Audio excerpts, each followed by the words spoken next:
Pero mas recommended ko yung sa gilid para hindi mabasa ng kalaban mo kung saan ka pupunta. Tututok ko dyan sa harap ng kalaban and then ibabalik ko yung... So ayan, ito naman yung gameplay ng ating D4. Let's go!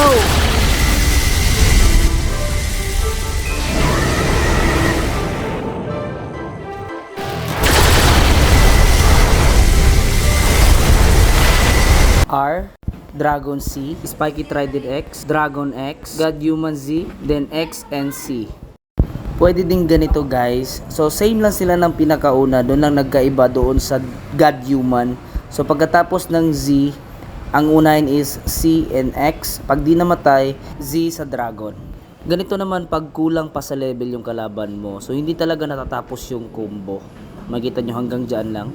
Then dito naman yung ilang beses mo nang kinumbuhan, tas pag malapit ng mamatay, 'di ba tatakas pa. So ganyan ang mangyayari.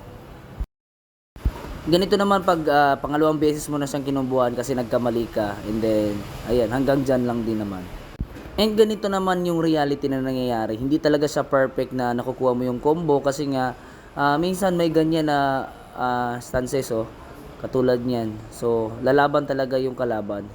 Hindi naman magpapakamatay yan eh. Gagalaw at gagalaw yan. So, patay pa rin. Ganito naman yung nakisawsaw ka lang. Ayan, hanapin mo lang yung tinatamaan mo talaga ng grabe. And then, same combo pa rin yan. Patay yan agad. Ayan. So, ganito naman pag nagkamali ka sa combo, no? So, ganito mangyayari. Pag hindi mo tinama yung Z ng God Human mo, possible na pwede kang mamatay. So ang gagawin mo lang, click mo lang yung E tsaka R para makatakas ka, and then kung meron kang soul guitar, gamitan mo lang. Pero minsan talaga hindi na ako nakakatakas na mamatay na agad ako sa mga ganun, lalo na pag ice yung kalaban. Kasi syempre hindi naman tayo magaling, pero gusto natin gumaling, di ba? Ganito naman pag nagsabay kayo ng skill. Ayan. Syempre hindi mamamatay yan, so tapusin mo lang sa Z, sa Dragon. Ganito naman pag nag-overload na yung katangahan mo. So ganito yung combo na nangyayari.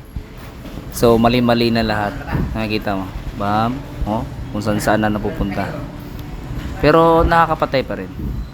Laro-laruin mo lang talaga siya. Okay, wag ka lang mawala sa tira ka lang ng tira. Ayan. Bam. Laro-laruin mo lang talaga. Ayan. Ganito naman yung nakakalimang combo ka na sa sobrang haba ng video, kinat mo na. So ganito naman pag nag-malfunction yung keyboard mo. So mahalaga talagang mag-invest pagdating sa keyboard kasi yung gamit ko dito yung tag 175 na gamit na sa mga client ko. So ayun, pero patay pa rin. Basta laro-laruin mo lang talaga. Pero mamaya i-detail ko sa inyo kung paano talaga nangyayari yung combo, kung saan papunta dapat yung mouse mo. Mamaya explain ko rin sa inyo yung mga small details na kailangan yung malaman. Bali, yung pinapakita ko dito, kahit malit lang yung bounty mo, kaya mong pumatay. No? Mostly kasi nakikita mo sa YouTube, mga 30M bounty na yon, so masakit na sila. Iba pa rin yung pag galing ka sa baba and then ginamit mo dito. And then makikita mo talagang gumagana yung combo na yon. Guys, hindi ko sinasabing nagmamagaling ako pero yung combo na ipapakita ko sa inyo literal talaga na gumagana sa mga hindi naman kataas-taasan yung bounty. So, iba kasi talaga pag malaki yung bounty mo, masakit na talaga yung skill mo. So, dito, hindi naman malaki yung bounty ko. And gumagana siya sa akin. So, ayun. So, ayan, mag-i-start na tayo sa ating tutorial. And of course, guys, pagkatapos ng tutorial natin na to, ipapakita ko rin sa inyo yung V4 na gameplay. So, ayan guys, ang recommended ko dito is Human Race. Kasi ang Human Race, maganda siya for surprise attack. And then, ito naman yung ating stats, no? So, fruit tayo, fruit. Maganda ang Human Race for surprise attack. Katulad nito, sobrang layo po ng flash step na naaabot niya. Ang paggamit ng flash step ay kailangan nyo lang po itutok yung mouse pointer nyo malapit sa kalaban or sa mismong kalaban. Meron kang tatlong option kung saan mo siya gusto papunta. Sa gitna, or sa gilid, or sa kabilang gilid. Pero mas recommended ko yung sa gilid para hindi mabasa ng kalaban mo kung saan ka pupunta. And magugulat na lang siya na stun na siya sa C mo. Now, pagkatapos ng ating icebreaker na R, ito naman yung pinakauna sa combo natin, which is yung Dragon C. And gusto ko malaman yun na 4 seconds po ito matatapos. Ang kasunod naman natin sa combo is yung Spiky Trident. So, bali X lang po yung gagamitin natin. Ganyan po. Ang paggamit ng Spiky Trident ay pwede po siyang itutok sa mismong kalaban or sa likod ng kalaban. Now, ganito naman yung magiging starter combo mo. So, C and then X sa Spiky Trident. Ang next natin na gagamitin is yung X ng Dragon. Kung makikita nyo dito, meron po siyang after damage. Bale, ganito lang po praktisin nyo. X ka muna sa Spiky Trident, tas X ka sa Dragon. Now, ang kasunod din is ang God Human Z. Kung makikita nyo dito, ginamit ko muna yung X para makita nyo kung saan ko ipopoint yung aking mouse. Okay, ulitin natin. Kung dito ako sa gitna, kung makikita nyo dito, kung nasa harap siya, papunta ako dyan. So, gagamit ako ng X ng Dragon, right? And then, ibabalik ko yung mouse dito sa likuran, kung saan yung karakter ko, likod ng karakter ko. Okay? Parang ganyan na magiging mangyayari. Ayan, kung saan yung likod ng karakter ko, doon ko ibabalik yung mouse. So, ayan, mag-X tayo. And then, ibabalik natin yung mouse doon kung saan ang likod ng karakter ko. Dito naman tayo sa kabila, X sa Dragon, and then, Z sa God Human. So, makikita nyo dito, guys, itututok ko dyan sa harap ng kalaban, and then, ibabalik ko yung mouse ko. Okay?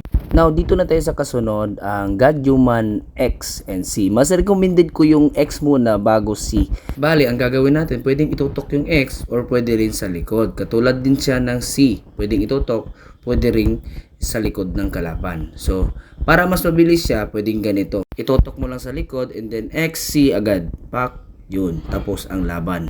Pag hindi pa rin namatay yun, kailangan nyo yung gamitan ng Z ng Dragon. So ngayon, papakita ko yung other way ng pag-start ng combo. Ganun po, flash step and then X ng Soul Guitar. Tapos start ka na rin agad ng combo mo. Ito naman actual kung paano talaga nangyayari. So ayan guys, yan. Syempre magkakamali yan. Minsan, bam, bam, tatamaan ng Z. And then, bam, Soul Guitar. Then, antay mo lang yung C mo. Tapon mo yung Z. Okay. Flash step, C agad. And then, grab agad ng Spiky Trident. Balik, X. And then, boom. Tapos ang laban. Ganun lang guys. Ito naman, Soul Guitar. Yan. Makikita nyo dyan guys. Pwedeng diretso ka na agad mag-C. Tinignan ko lang. Bam, bam. Oh, merong monster. Bam. Pati naman tayo dyan. Hindi na ako mag-B4 niyan para at least challenge na rin. So, ayan, makita nyo. So, ito naman ako. And then, galaw-galaw. Ayun, patay na agad siya. Bam. Oh, hindi pa. Ayun lang. Doon lang. Alright. So, ayan, nangagalit na siya sa akin. And then, ganon. So, guitar. Stansya, bam, hindi tumama. So, ganun lang, Z. Takbo-takbo ng onte. Soul Guitar. Ayan. Pag meron ng available, Soul Guitar ulit. Okay, takbo ka lang ng onte. Huwag kang masyadong greedy. Ayan. Okay, okay na yung C mo. Pwede na. Pak, hindi tumama. Z agad, bam. Hindi. Bomb, hindi rin. X agad ng Soul Guitar. Yan lang guys. Okay. So, yan, hindi na siya. Parang nalilito na siya. So, ayan. Bam. Ayan, dun siya namatay. Dun na. Ayun na. Ayun na. Oh, naglag. Bam. Oh, isa na lang.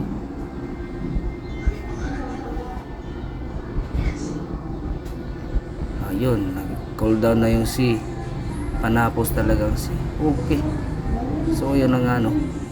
Oh, yeah. Hindi pa tumama. Alright. Titigas ka pa. Ayun, ganun lang guys. So, ayan. Ito naman yung gameplay ng ating D4. Let's go!